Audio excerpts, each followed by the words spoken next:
I'm Primal Piggy. Thank you for joining us for another BDSM United podcast in our slave training podcast series. Today's episode is going to be a little longer than the others because it contains some footage or some scenes from a previous podcast. Slave positions are a big part of establishing and practicing the protocol within dynamics. They give the submissive clearly defined body language and behavior to use in most any situation. They also empower the submissive or the slave to act on an established known standard versus having to ask or wonder what is expected of them. They also serve as a way of demonstrating to the dominant master and others their knowledge of and proficiency with protocol. This can be and often is a matter of pride and honor among slaves. The methodology behind specific slave positions serves a purpose as well. The goal behind every position is to violate the slave's instinctive self protection instincts by exposing vulnerable regions of the body. They also emphasize feelings of helplessness and being at the mercy of another person. This is done by constructing each position to work against the natural body adjustment and forcing the slave to concentrate fully on their body positioning and alignment. This subsequently is intended to help increase their attention level and their concentration. Daily practice of slave positions also increases the slave's ability to properly conduct them and remain in these positions for longer periods of time. Most slaves will not be able to kneel properly for more than a few minutes at a time initially. With anything that requires unique muscle groups and pressure points on the body, practice really does make perfect. In our previous podcast series on BDSM slave training, we went through many of the common positions. And here is an edited version of that podcast. Now, note that if you are watching this on YouTube, you can actually see the pictures of the positions as we discuss them. You can find that on bdsmunited.com. You can find our YouTube channel to where you can watch this podcast. If you're listening, we try as well to describe what the positions look like and how they are to be held. Please note that you may need to make modifications based on the health and the well-being of your specific slave and your specific submissive who will be doing these different positions.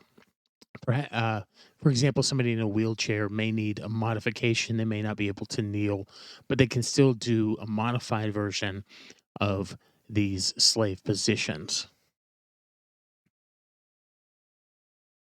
The first position is stand. It's also known as display inspection or attention. That would be the 1C. No, sorry. No, 1A there. And so it's really provides a structured and a focused body position for the submissive to use when told to stand in a specific location for a specific amount of time. Now, we'll talk about the position, what it's kind of used for, and then what's unique to protocol training is it's not just standing or kneeling or being in a certain position. There's psychology to this, and so this position demonstrates the submissive's attention, focus, level of expertise, through proper use of this position. To the submissive, this position, like all other positions, is an opportunity to demonstrate their obedience and knowledge to their dominant or any others that are present. And so the correct performance is a matter of pride in their performance, and it's important to remember in this position and most of the positions that we'll talk about today, the legs are never closed, thus allowing free access both physically and visually to the genital area for females. The breasts are generally fully exposed and they're never covered by the hair. This enhances the submissive's vulnerability and mental mindset at being at the mercy of other persons. And so these may be it may be a little uncomfortable for you at the beginning, but it will help a submissive see that the dominant is also fully accepting of the way that the submissive looks. It is, as a dominant, it is your opportunity to be to show that you are pleased with your submissive, and to show them that you are that maybe even perhaps you lust after them. It shows that you're accepting, that they don't have to hide things from you. They don't have to hide their body from you. They can be vulnerable to you, and you are accepting of them. And so, let's see. Body positions, they can be done either fully clothed or naked. It's really at the discretion of the dominant, and it's at the consent of the submissive. In the end, it will only increase the submissive's focus, concentration, physical and emotional bonding, while building confidence and trust in the dominant. See, that's the goal right there. We want to build confidence and trust in the dominant. And so, let's see here. Psychologically, this can be the most intense position for a submissive. It's not uncommon for a submissive to be given strict instructions not to move, speak, or cry out in any way while being physically inspected by the dominant. This sounds easy enough in theory until the dominant begins to sexually stimulate the submissive or inflict any kind of pain on them. The position can be nearly impossible to retain if the dominant should choose to stimulate the submissive to orgasm in the process. So the emotional and psychological ramifications can be intense. And so, really, the submissive stands with their legs approximately shoulder width apart. Legs are straight, knees are not locked. We don't want you passing out. The back should be straight. Female submissives should have their breasts thrust slightly forward, as if proudly displayed, and the head is kept straight, facing forward, not downcast, not looking around, but eyes are kept slightly downcast. If someone were to be standing in front of the submissive, the eyes should be at about shoulder level and fixed, not looking around. It shows a little bit of submission not to look in the eyes of your dominant unless told to. For the attention variation, that is the 1A. Attention, the hands are behind the back, clasping the opposite forearm in an interlocking position. And so this kind of enhances the breasts by kind of pulling them forward, slightly bowing the lower back. For 1B, for the display or in the inspection position, here we go. Yeah, the arms are raised and the hands are joined behind the back of the head with the fingers interlocked. If your hair is loose, you grab it up in your hands, kind of behind your back here, so that the neck and the shoulders are exposed and free of loose hair. So that way you can see the ears and you can see the neck, and then 1C is the basic stand position. The arms should be at the submissive sides with the palms facing forward and forward in a line and along the outside of the thighs. Fingers should be extended in a comfortable position. And so there is you want your palms to be seen. And so excuse me.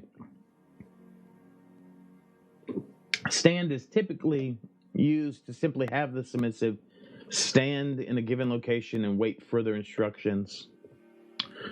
Display is used to display the submissive for the dominant's inspection in one form or another.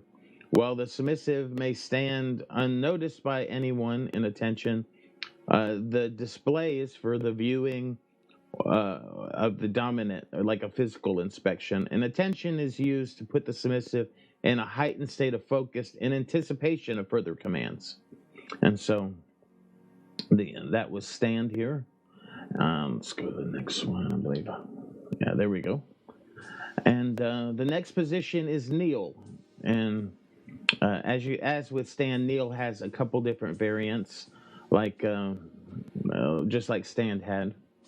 And so uh, the purpose of kneeling is this position is one of the most commonly used when talking or lecturing or teaching a submissive. The submissive can be placed in a kneeling position while being spoken to.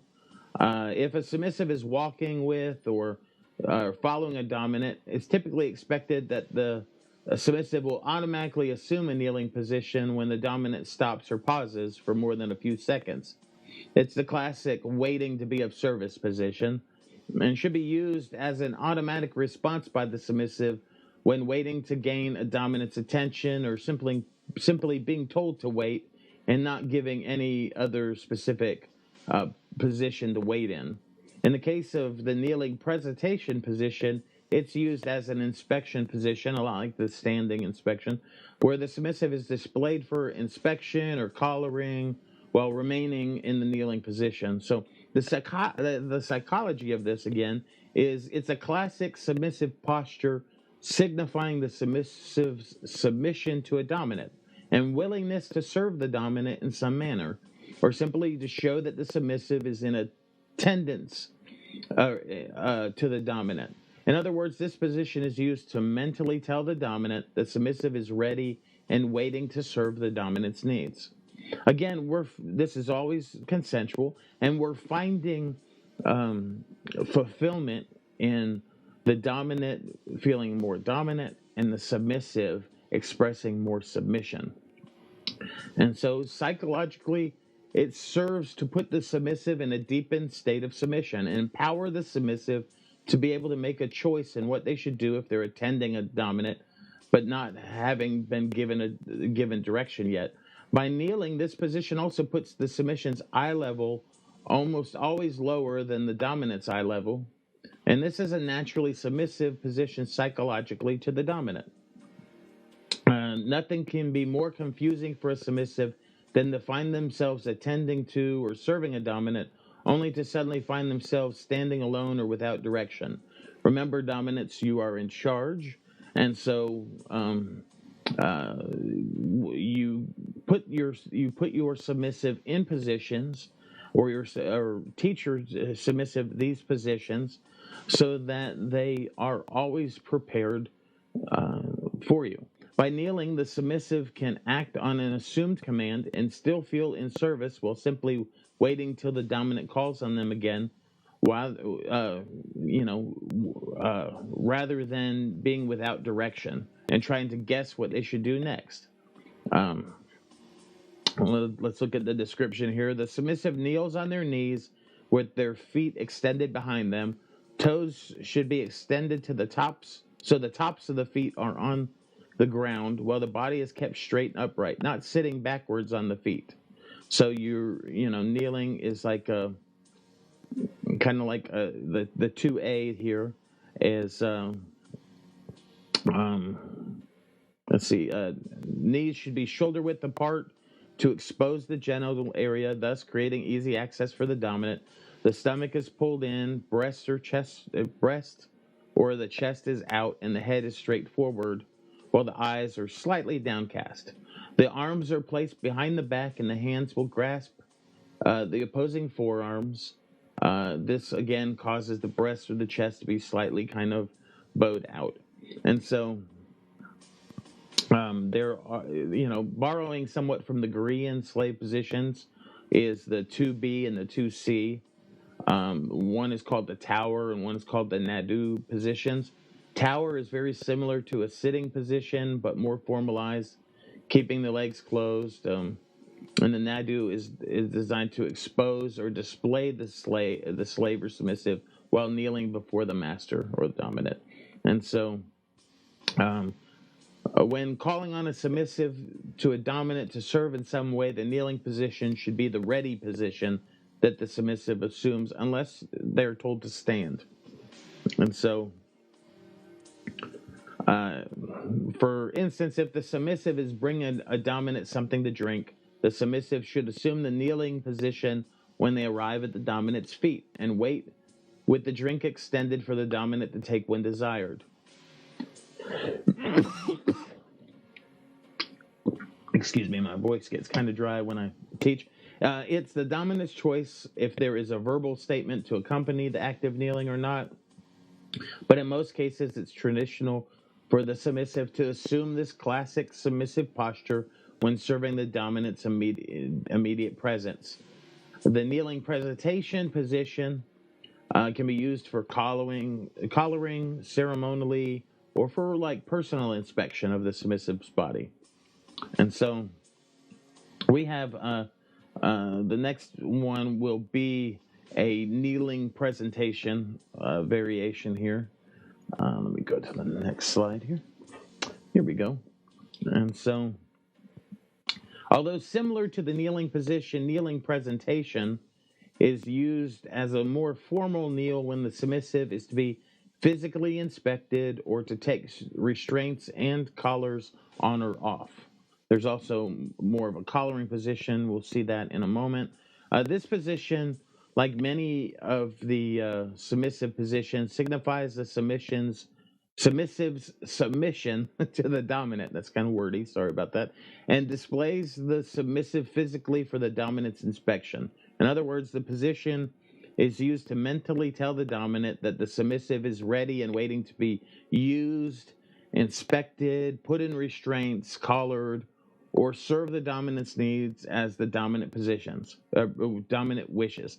And so I like to always make sure that my submissive, especially when we're scening together, that that restraints are put on the wrists.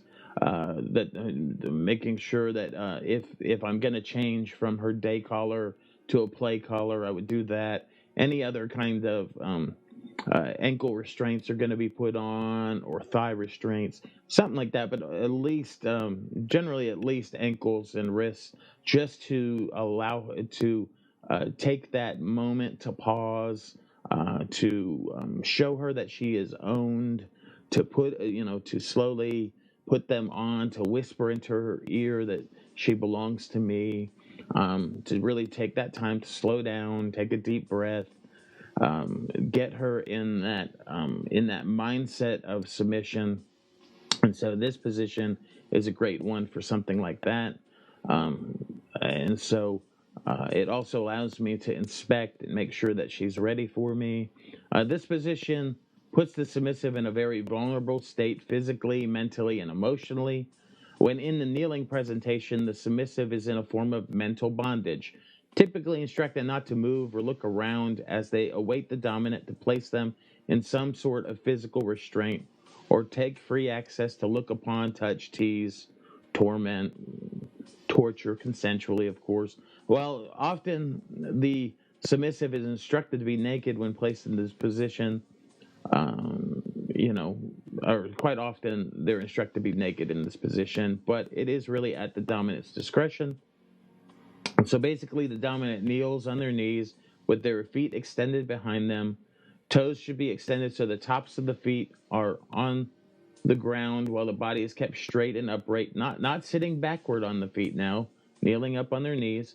Knees should be shoulder width apart to expose the genital area for easy access. Stomach is pulled in, breasts or chest is out, and head is straight forward while the eyes are slightly looking down, slightly downcast. The arms are raised and the hands are brought to the back of the head with the fingers interlocked. Again, if you have long hair, hair should be pulled back in your hands, pulled back in your hands, so that you can see the ears and that the neck is exposed, and the any hair is really kind of pulled back. Elbows should be pulled back as far as possible, extending the breast or the chest slightly forward and fully exposed for inspection. So there is there are certain details there to put into place with these positions. And so they're meant to they're meant to feed into the submissive nature of a submissive, and to kind of bring vulnerability there, so that trust and emotional emotional trust and emotional bonding can be made between the dominant and the submissive. Again, this is for like collaring, removing or placing on restraints or other devices. Um, if the dominant wanted to insert a toy, for instance, this may be a position that they would use, or for physical inspection. So the next position that we're going to look at, and I realize that some of these are kind of simple, but I wanted to go through these. I wanted to look at them.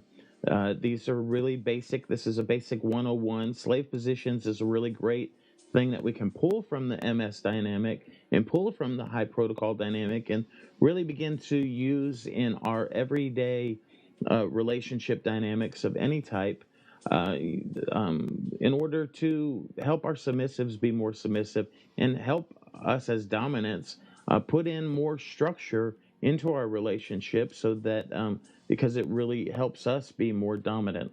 The next one is going to be the sitting position. There we go, the sitting position here. The purpose of the sitting position is to allow the submissive to sit in attendance to the dominant in some manner to await a dominant without keeping the submissive in a kneeling position because it's much less comfortable. With many of the slave positions, the uncomfortable nature of the positions limit the usage for short periods of time. Eventually, legs start to go numb or arms cramp. Standing submissives may tend to lock their knees and pass out. So, a sitting position helps prevent mishaps from happening, giving the submissive a more comfortable and relaxed position while still maintaining formal attendance to a dominant. And so, we definitely want to always take safety into account, and so we want our submissives to be submissive, but we want them to be safe at the same time. And so when things start to go numb or circulation starts to become a problem, it can be a safety issue, and so we definitely take pride in our property. The submissive will often want to remain close to a dominant and in their service, even beyond the formal activities involved between a dominant and a submissive. The sitting and the rest positions were created to allow this with some increased comfort, although still somewhat formal and uncomfortable. The sitting position can be performed for much longer intervals than the kneeling position. The body positioning with the sitting position also serves to remind submissives that they're in service, thus vulnerable to the dominant's gaze, touch, and use. As a relaxed form of the kneeling position, the knees should remain shoulder width apart, but instead of kneeling upright, the buttocks is now lowered to come to rest on the top of the heels. And the feet remain extended with the tops of the feet to the floor, while the arms are raised to the submissive side. The hands are placed behind the back, gripping the opposite forearm. Again, it helps push out the chest or the breast outwards slightly. And the submissive's availability to the dominant or to serve in some manner. And so there signifies that they're available. The back remains straight, the breast through the chest again slightly outward, the head straight, and the eyes are slightly downcast. It's the dominant's discretion, but often the submissive is permitted to turn their head and look around while in the sitting position. This can be an assumed liberty or one that's specifically given by the dominant when the liberty is granted. Excuse me. Of course, this is commonly used by submissives when the dominant instructs the submissive to simply remain in attendance or at the dominant side or feet while the dominant sits, socializes with other dominants, or is in some other manner engaged beyond giving direction to the submissive. The possible situations for this are somewhat like all the positions are somewhat endless. They're limited to the dominant's creativity, and so again, it's easy to go from the sitting position here to a kneeling position rather quickly. You just kind of lean up forward and get up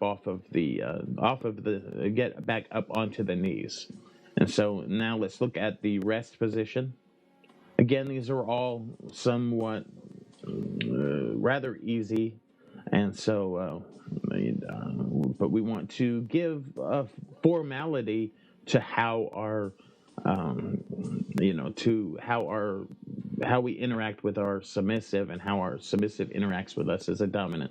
So this is both a mental and a physical relaxation position for the submissive, which allows the submissive to remain in service yet have the liberty of moving around and shifting their weight, preventing their limbs from cramping or going numb. Remember, like I said, safety is really important. We want to take really good care of our property. And when we own a person, we want to take really good care of them. The submissive is permitted or required to remain close or in attendance for extended periods of time, but not required to remain in a formal posture while in attendance to the dominant. The dominant may realize that the submissive will be kneeling for some time before being allowed to get up, so the dominant would simply command the submissive to rest. From a mental aspect, being instructed to rest gives the submissive a break from the constant mental concentration of the other positions and serves somewhat as a reward for performing their required positions in service to the dominant well. In many ways, the command rest is like being told well done, or like good girl. The name says it all from both a physical and a mental aspect. And so, if possible, make sure that you reward good behavior. That's always a good thing. It is always psychologically a good thing to give people rewards, or give your submissives rewards. And so, think about ways that you can incorporate rest into the formality of slave positions, or give your submissive a brief amount of break from all of the formality, even in a scene. And so just think about ways that you can incorporate that. Be creative. Typically done from a kneeling or sitting position, the rest position is accompanied by sitting first on the heel of the feet, as in the sit position, then lowering the buttocks to one side or the other till the submissive is sitting on the floor directly. The legs and feet are adjusted to be to the side, yet still bent, with the feet kept close to the buttocks. The arms are lowered to a comfortable position at the submissive's sides or lap. However, the submissive is permitted to look around, talk, and move as necessary within the allowed constraints of the position to be as comfortable as possible. It's really at the dominant's discretion, though, how much they're allowed to look around or talk. This can include shifting from side to side to keep the legs from going numb or cramping. The back should be kept fairly straight. This is a relaxed position which serves to give the submissive a break from the other more formal positions while keeping them in close attendance as desired. And the position is used anytime the submissive is allowed a break to rest without being formally dismissed or released from service. And so they're still there, they're still present, they're still in service at a moment's notice. They're not released, they're in rest until they can be called to kneel, they can be called to stand, they can be called to present, they can be called up to another position from rest, and they can really be moved from position to position at the dominant's discretion. Well, let's look at a collaring position, and this is a good one. This is really useful, especially in scenes. Let me pull it up here. There we go. This is a really great one. I like this one. The name says it all for this position. It's used anytime a dominant wishes to place on or remove a collar from the submissive's neck. Now, sometimes people have different collars for different purposes. Sometimes during training, they will put a collar on if they don't typically wear a collar. Sometimes it's more of like a play collar with like a thicker leather with D rings or whatnot, or in the morning time. The a lot of times, sometimes submissives won't sleep in their collars, and so a lot of times in the morning time before they leave for work or before they leave out for the day, a dominant will put the submissive in the collaring position so that they can formally place the collar and lock it on the submissive, then taking the key with them. And so, if they are a key holder like that, uh,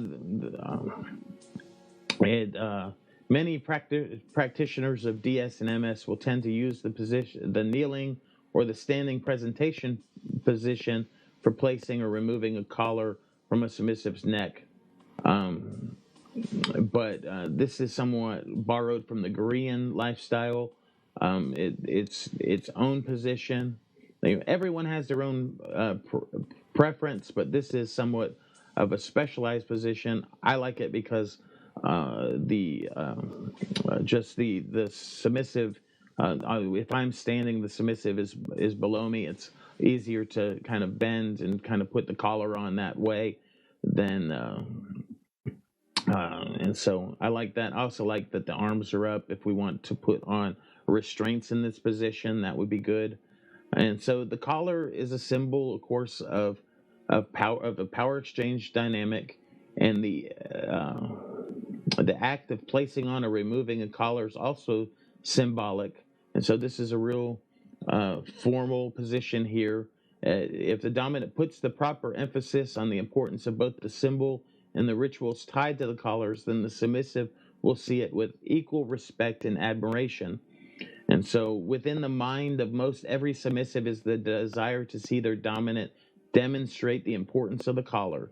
This act deepens the importance and draws attention to the collar for what it is meant to be. As with all rituals, repetition and attention to detail reinforce the deeper meaning behind the ritual. For this reason, rarely you'll find a submissive who does not want to spend time and extra effort to conduct this ritual properly each and every time. For most, uh, cheapening the ritual reflects directly upon the perceived importance that the collar holds in the dominant's mind. Who wants to feel like it doesn't mean anything to their dominant? Along those same lines, most want to feel the same importance put on the act of collaring every time it's done, just as it was the first time they felt its weight upon their neck. And this is a psychological response to something so profound. Most dominants choose this and or one of the other positions for collaring to be among the first the submissive will learn for those reasons. It's also common to find a complete lack of formality used in the collaring that is done by a top or a bottom practitioner. And we want to definitely sometimes collars can be more informal in a DS or a DDLG dynamic or the comparable CGL type or Dame submissive, just any gender combination that that is your dynamic. Oftentimes these it's more informal in a DS or a DDLG, like I said, and but we definitely want to begin to borrow more. We want to shape the community that we want to see. We want more emphasis to be put on the formality and the ritual of the collar. It's a good thing for your dynamic, and it's a good thing for our community. Um, it's a good thing for relationships. So, really, the description of this is the submissive sits on bended knees. The knees are spread approximately shoulder width apart, so no part of the body is hidden from the dominant's view. Um, the buttocks are resting on the heels. The head is leaned forward with and the submissive looks downward towards the dominant's feet, with any long hair pulled to one side so that the neck is bare and easily accessible. And the arms are extended forward and they're crossed at the wrist, with the fingers extended in a comfortable position. Hands should be slightly higher than the head when they perform the position properly. This allows for the placement of wrist restraints as well, if the dominant chooses to. Uh, Ankle and waist restraints could also be applied in this position. And okay. And so it's considered disrespectful to the collar itself to simply place on or remove the collar as if it were a simple piece of jewelry. Let me repeat that again. It is considered disrespectful to the collar itself if it's placed on or removed as if it were a simple piece of jewelry. And so it's also somewhat taboo for a submissive to remove or place it on themselves. Naturally, such a symbol requires an equally symbolic ritual to give it the respect it deserves. It's for this reason that there are designated positions like this one used for collaring or removing a collar from a submissive's neck. It's also important to me to emphasize that putting restraints on, like you wouldn't typically want your submissive to put on their own restraints. You want to take the care and concern of putting them on, like I said, whispering things into their ear, telling them who they are to you, telling them what they are to you. And you can use any kind of language that you prefer, but typically dominant, you want to be the one putting the collar on the submissive, and you want to be the one putting the restraints on the submissive. And so we may look at some of the rituals later in training, not today, but in future videos. The next one here, I'm not trying to be super long with this, but I do want to go through a few more positions here. You can really fast forward or rewind this video once it's posted. Of course, it's live right now, but once it's posted, you can kind of scroll through, and you can always fast forward through my commentary and just kind of stop and pick and choose. I'm not worried about that. I definitely want the training to be I want the material. I want to give the material all the room that it needs. These are all really important things, and a lot of times there are not a whole lot of trainings on the actual positions. Oftentimes you got to read them in a book, or you can watch a video where people do them, but they don't explain them. Oftentimes they don't often tell you the psychology behind them, and that's what I wanted to do in this video. The very next one here is called requesting punishment. Its use is when the submissive has committed an offense or broken one of the dominant's rules. The submissive should present themselves to the dominant as soon as possible and request to be punished for their offense.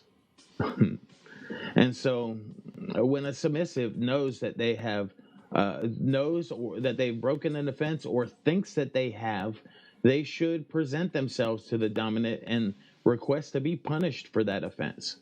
This is not limited to actual offenses, but to any act or situation where the submissive feels they need to ask forgiveness, assume responsibility, or in any way be accountable for some form of wrongdoing. After all, there's nothing fair about the life of a submissive, the life that a submissive lives under the rules and discretion of the dominant. And so use of this position does not guarantee punishment, but it does signify the acknowledgement or awareness that punishment may be required of them. And some dominants may opt to use this position as part of a preparation for actual punishment to come. For instance, the dominant confronts their submissive, informs them of an infraction of the rules, and tells them to go to the designated location where punishment will occur and assume the requesting punishment position while they wait for the dominant's arrival. And so some go as far as to tell the submissive to retrieve the instrument of the impending punishment and place it on the floor in front of them while they wait. And so, to add fuel to the fire, it's quite common for the dominant to require the submissive to verbalize their request to be punished for the stating offense before carrying out the punishment. And so, of course, this is one of the most traumatic positions for a submissive psychologically. While everything in their mind may be screaming at them to run or hide, they must face the dominant with their actions, offer themselves to be punished in any way the dominant deems appropriate. According to the dominant will at this point already know, they will already be through through negotiations and a contract part, and of some degree, at least even a training, at least for a training contract. And so they'll know the dominant's limits, hard and soft limits, and so they will be able to punish within the limits. I mean, because we want to maintain consent. Actual guilt often is not even a factor when the mere thought of punishment being necessary can be enough to drive the submissive to this ritual and put the final decision on the matter in the dominant's hands. It's never an easy thing for a submissive to do, since true punishment is never fun. It's always dreaded by the submissive if done properly.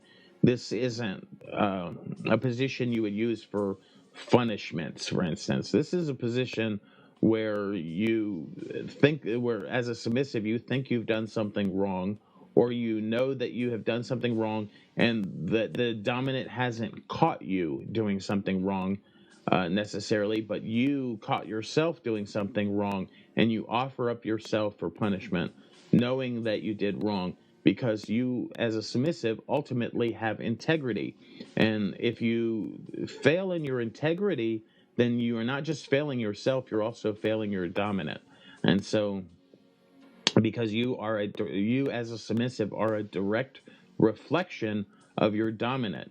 And so your dominant's character and integrity is in question if you are doing things outside of your integrity.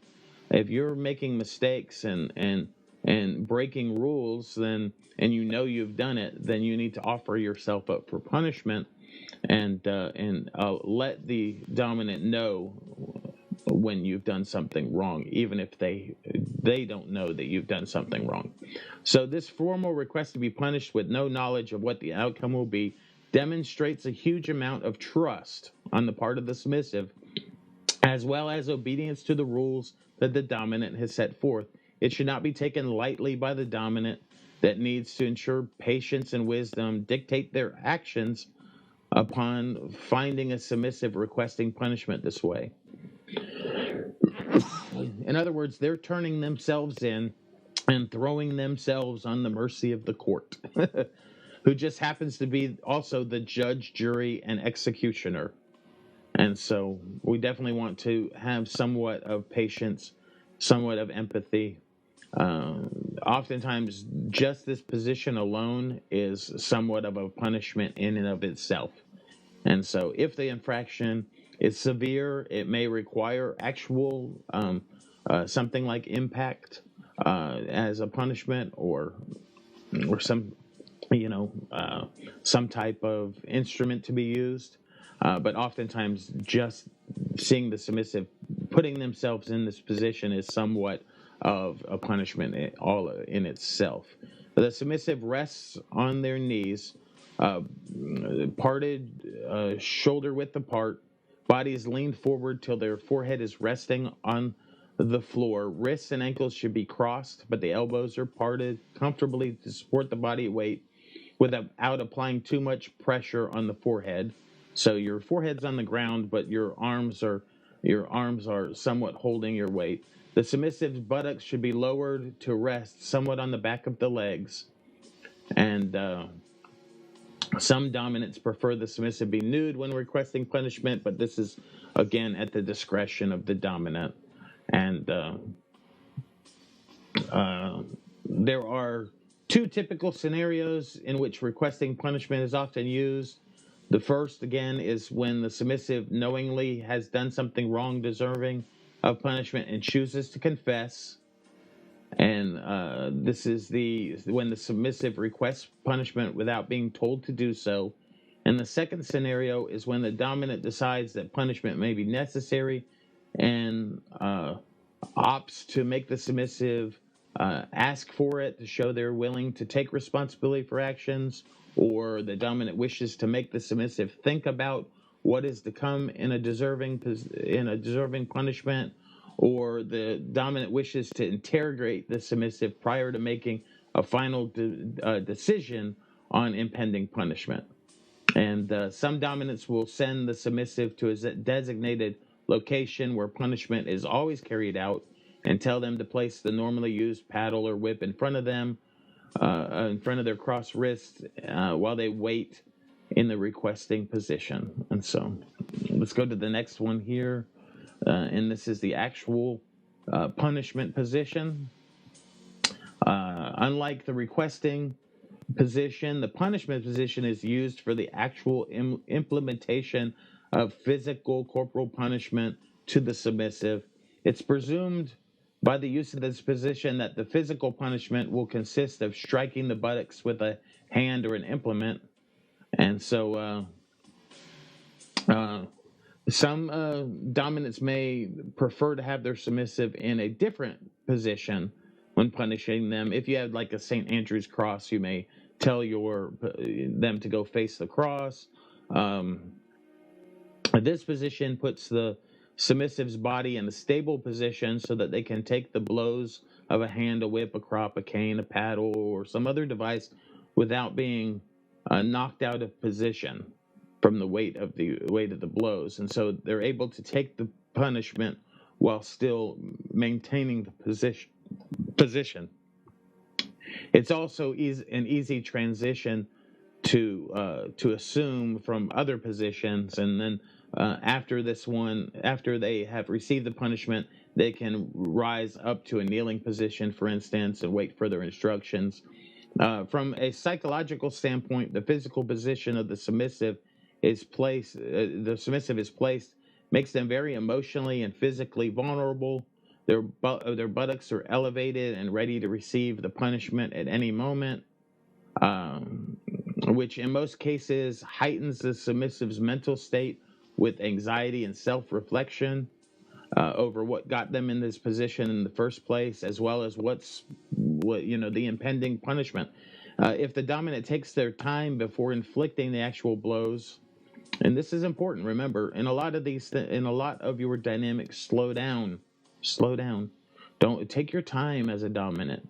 The submissive is waiting, should be left waiting for you for at least a moment. And so if the dominant takes their time before inflicting the actual blows, the submissive will probably have already punished themselves far greater than any physical pain ever could.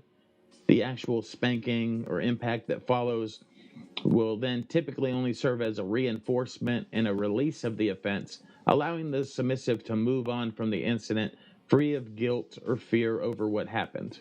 From a psychological standpoint, the act of physical punishment is meant to cleanse the submissive of their wrongdoing and put it forever in the past. The position is designed to support that mental goal while being functional for actually implementing the punishment. So this position is similar to the requesting punishment, but the submissive raises up their buttocks high in the air as the punishment position is assumed, with their thighs more vertical and their ankles uncrossed. The feet should be parted shoulder width apart, in line with their knees, and the tops of their feet against the floor in a stable manner. Sometimes some punishments are done on the bottoms of the feet, so you definitely want to have the feet up. And the wrists are uncrossed and the hands are extended with the palms flat on the floor, bracing yourself. The submissive's upper body weight should be resting on the arms from the elbow to the fingertips on the floor. The head should be turned to allow the left or the right cheek to also rest on the floor. This lowering of the cheek to the floor, combined with the hand movements, aid in elevating the buttocks even higher, while the leg movements expose the genitals to the dominant's blow should the dominant choose to strike more than the buttocks. As mentioned briefly in the psychology, in the psychology section, it greatly enhances the stability of the position, so that they can maintain this formal position even while they're being punished. And so the submissive is typically instructed to assume this position by the dominant. If there's a standard location and direction the submissive has been previously told to face, they'll do it appropriately. Um, and so the dominant may, of course, opt to leave the submissive in this position for a lecture or to reflect on what is to come before making the actual punishment. And when the actual blow or the actual impact occurs, it's common for the dominant to require the submissive to respond verbally to each blow. The response may be to count them, to thank the dominant, or both. In any cases, it's most common for that the submissive should be uh, in the position and motionless before the next blow is given. So if it jars you and if you were to fall in any way, you would go back up to the position before the next blow. What this means is that if you wince or move, you shouldn't, out of fear or whatnot. The dominant will pause till the submissive regains their composure of the position. And the dominant may also wait for the submissive to give the proper response if they fail to do so. Another common practice is to restart the count back to 0 or the last good count if the submissive doesn't count, loses count, doesn't hold the position, doesn't respond appropriately.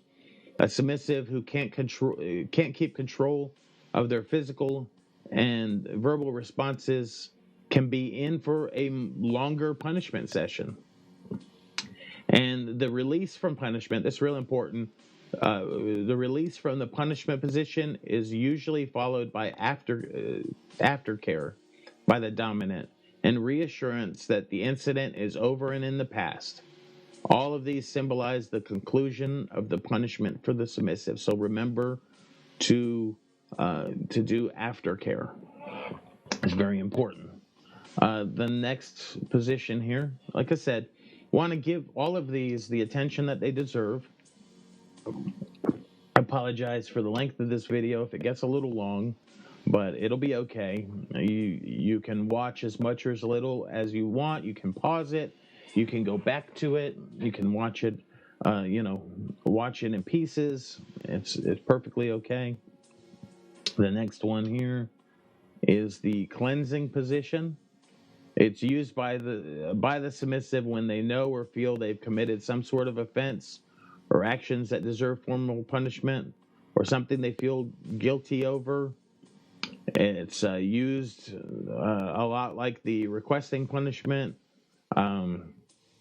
as a tool to tell the dominant that a situation just mentioned exists, that they don't have the courage or the words to express this information to the dominant, but they need to.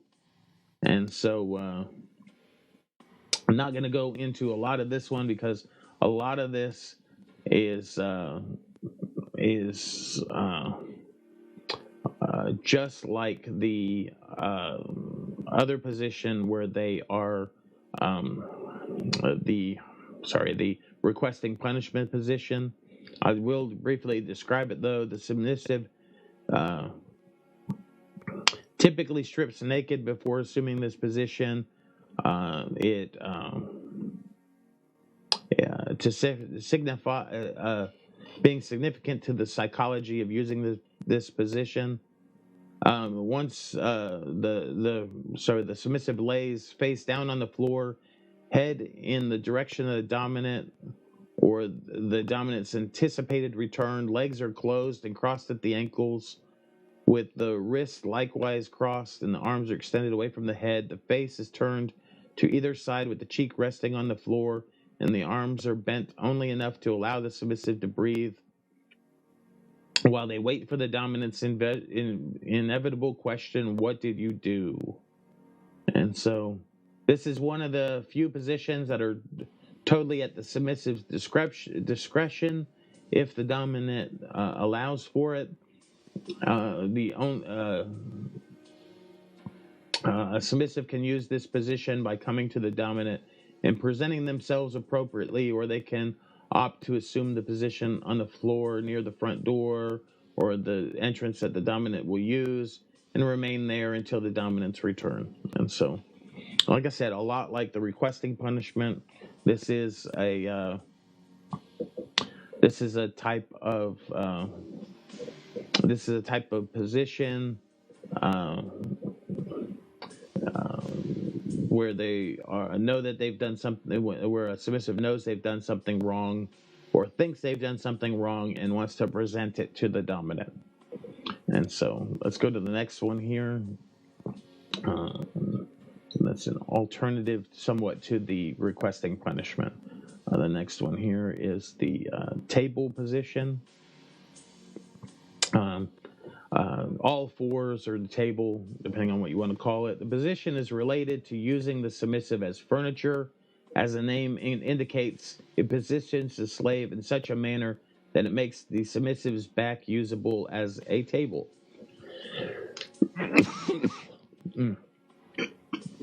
Excuse me.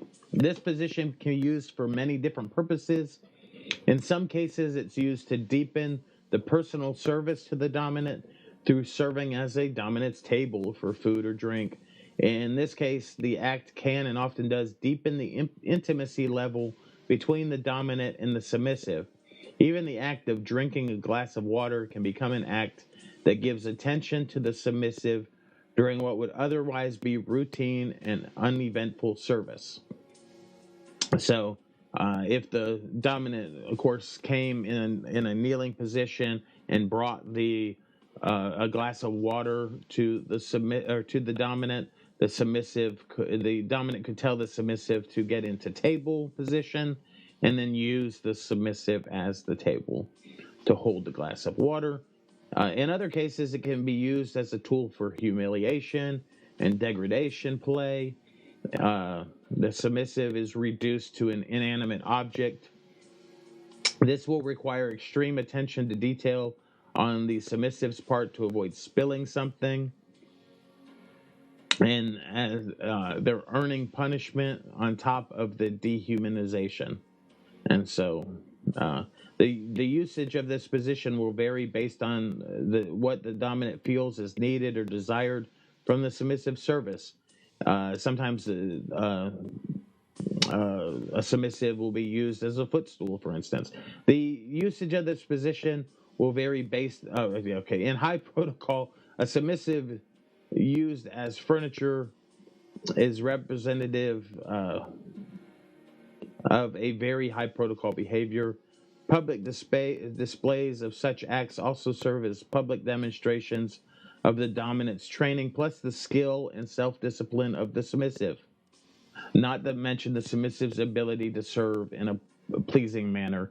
The end result complements both the dominant and the submissive if performed well. And so in those cases, it's not seen as degrading, rather a good example of selfless, devoted service that the submissive should be proud of doing well. Sort of like an honor guard performing a complicated drill with rifles for a crowd of onlookers. When done well, it's impressive. Make a mistake, and every eye will be fixed on the submissive to find out what will happen next for embarrassing the dominant. And so it can be both a prideful and rewarding mode of service, or embarrassing with painful ramifications if done incorrectly. And so the submissive assumes a position in relation to the dominant as instructed. Typically to the dominant side, the submissive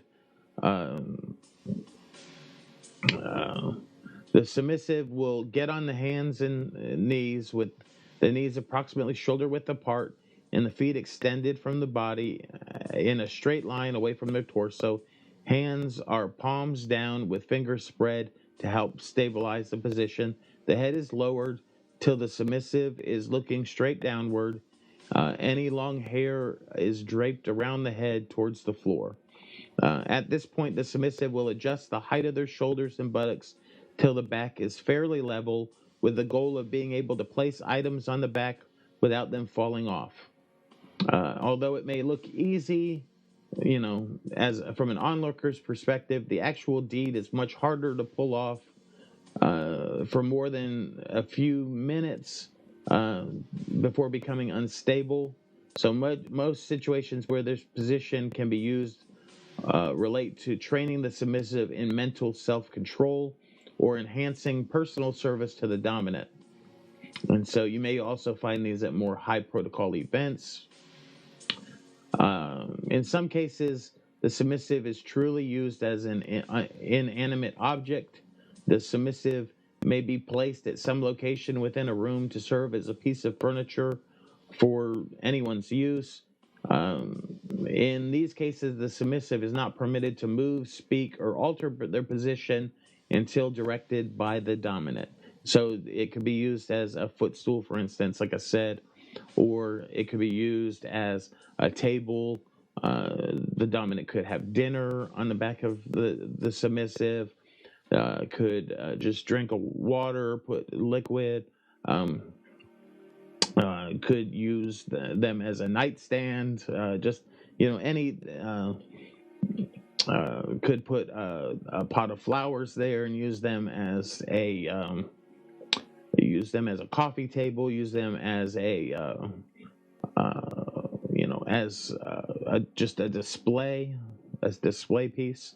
And so really it is at the discretion and at the creativity of the dominant. And so the next one here is the bend, or also known as ankles. This position is commonly used in conjunction with the standing presentation position, and during the inspection process, it's used to expose the buttocks, anus, and genital area for a more detailed inspection. Another use would be for inserting toys or plugs from a formal position, rather than allowing the submissive to sit or lay down to insert them. There are any number of reasons why a dominant would want the submissive to bend, and it's really just use your imagination, and it's at the dominant's imagination and creativity. Psychologically, you are directing a submissive to bend, and you put them in a completely vulnerable and exposed position. The very nature of the angles of their body makes it almost effortless to overpower them. So they're very vulnerable in this position. They're really at your mercy. This exposure of the buttocks and genital area makes the most sensitive and private parts of their body exposed in such a way that they can't even see how they might be completely violated at the whim of the dominant, of course, within consent. In some ways, the bend position is a form of mental bondage, their body betraying them by openly inviting any action the dominant may wish to perform upon them. In this case, the submissive is left with only two choices: accept whatever the dominant wishes to do, or break the position and defy the dominant through disobedience. This can be an excellent trust building exercise during rituals of inspection, where every part of the submissive's body is being personally violated or objectified. In the sensitive nature of this position is not the burden of the submissive alone when implementing it. You definitely want to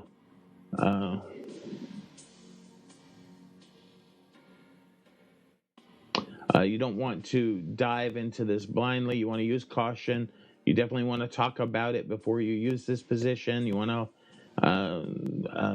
again, you'll have done some negotiations. You would have done somewhat of a training contract at least, and you before using this position, and you will know what is okay to insert, and what if they had, for instance, if they have a hard limit of anything anal, they may not allow a plug or anything.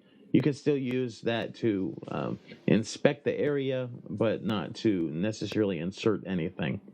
And so the submissive basically stands with their feet at least shoulder width apart, sometimes a little more. Then bending at the waist, reaches down and grasps their ankles, or as close to their ankles as they're able to reach, at least down to their knees, within their given body proportions. The head is lowered till they're effectively looking down between their legs, and the hair is falls around the head.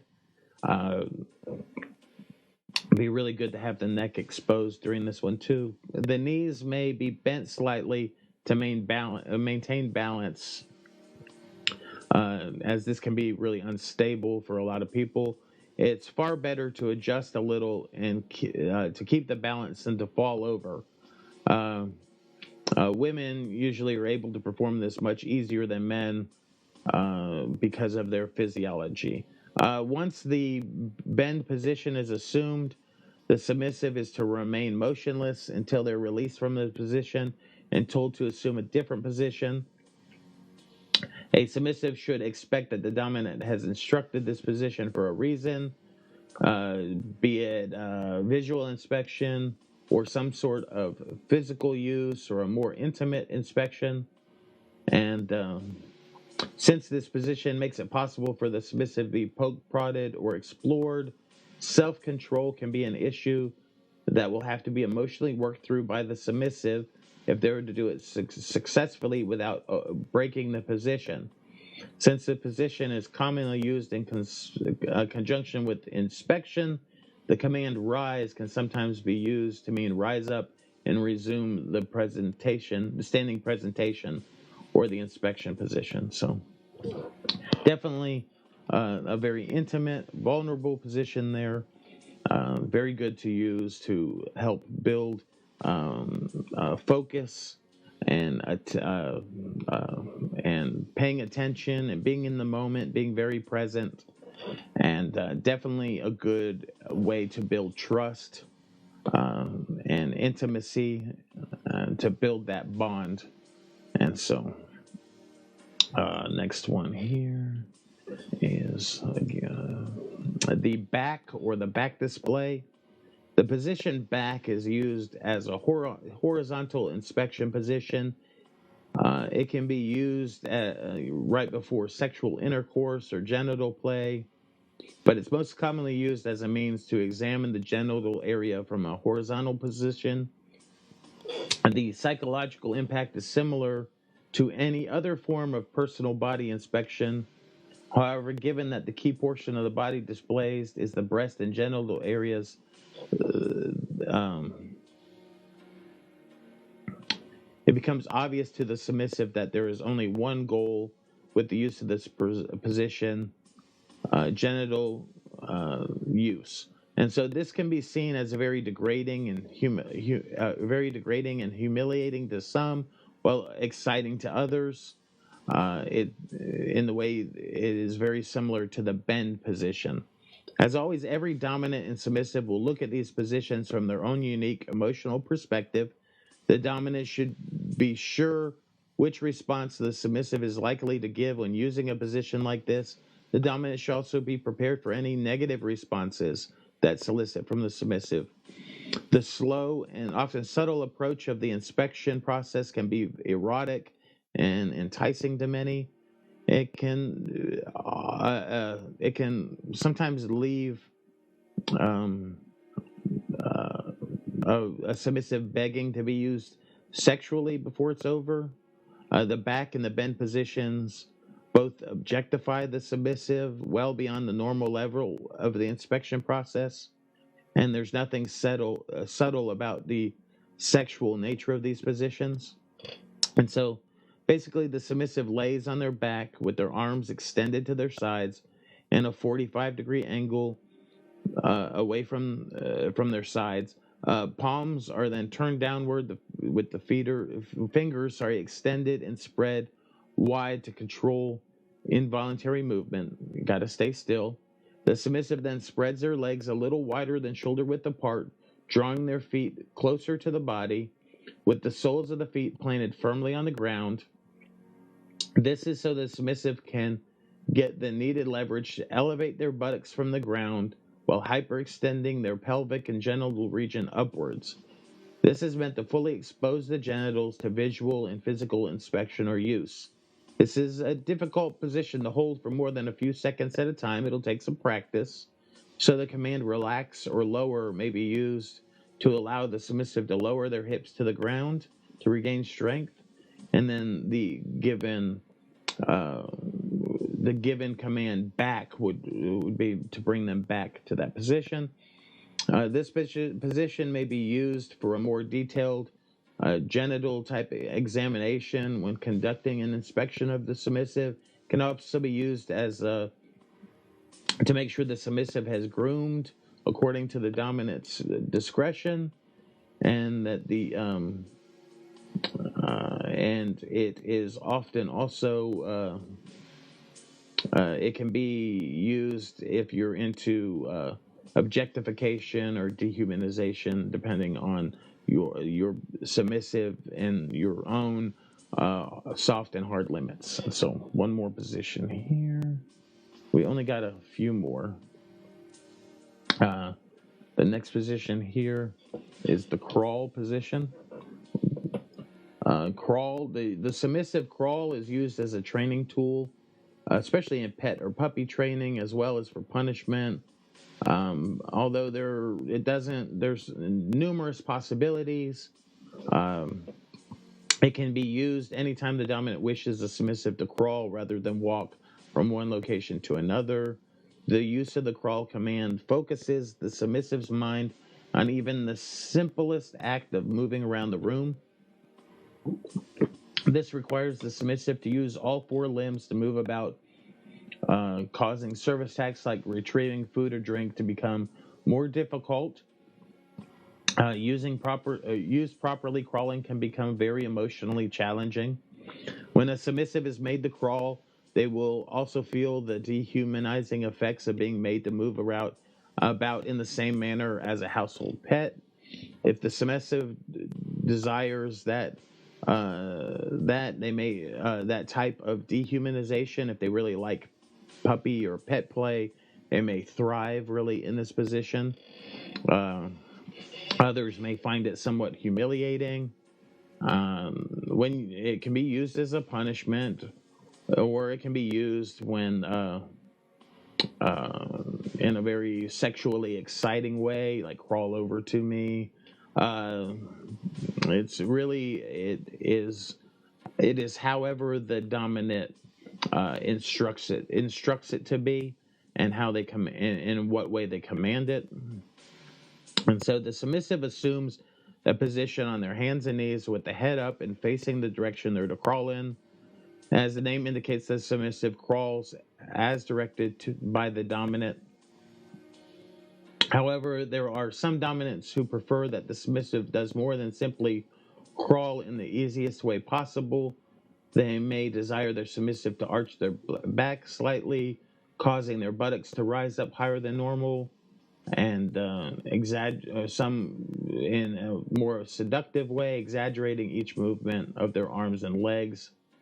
The submissive may also look towards the dominant, giving the commands in a seductive manner, as if eye contact is allowed, thus making it a more alluring, not just demonstrating obedience, but also a passionate compliance. And so, kind of like a cat on the prowl.